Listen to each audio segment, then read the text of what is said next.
ശ്രീമദ് വാഗ്ഭടവിരചിതം അഷ്ടാംഗഹൃദയം സൂത്രസ്ഥാനം ദിനചര്യാധ്യായഃ.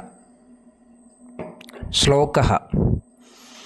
ആചാര്യഃ സർവചേഷ്ടാസു ലോക ഏവ ഹി ധീമതഃ അനുകുര്യാത്തമേവാതോ ലൗകികേർത്ഥേ പരീക്ഷകഃ. സമാസഃ. ധീമതഃ ധീ അസ്യ അസ്തി ഇതി തസ്യ. സന്ധിഃ. അനുകുര്യാത് പ്ലസ് തം അനുകുര്യാത്തം സംയോഗസന്ധി. ഏവ പ്ലസ് അതഃ ഏവാതഃ.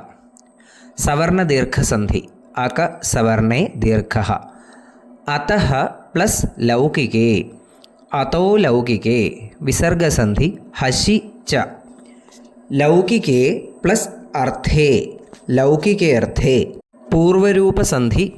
ഏചോ അയവായാവഃ. അന്തർലിംഗ വിഭക്തിവചനാനി. ആചാര്യഃ അകാരാന്ത പുല്ലിംഗ പ്രഥമ വിഭക്തി ഏകവചനം.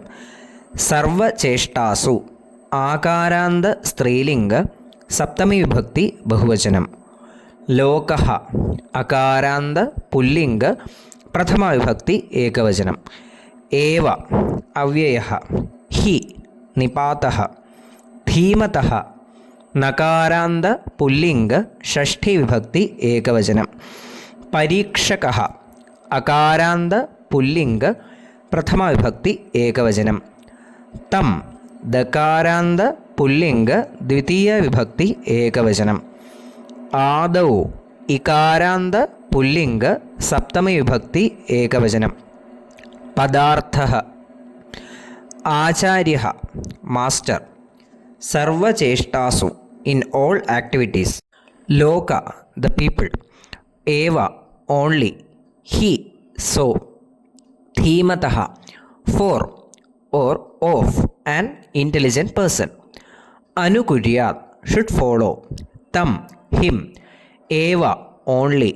Atah so. Laukike in the worldly. Artha subjects. Parikshakaha an enquirer. Arthaha the common man considered as the master in all activities in the worldly life for an intelligent person. So, enquirer should only follow him, common man, for knowing the worldly affairs or in the query of worldly affairs. ധന്യവാദः.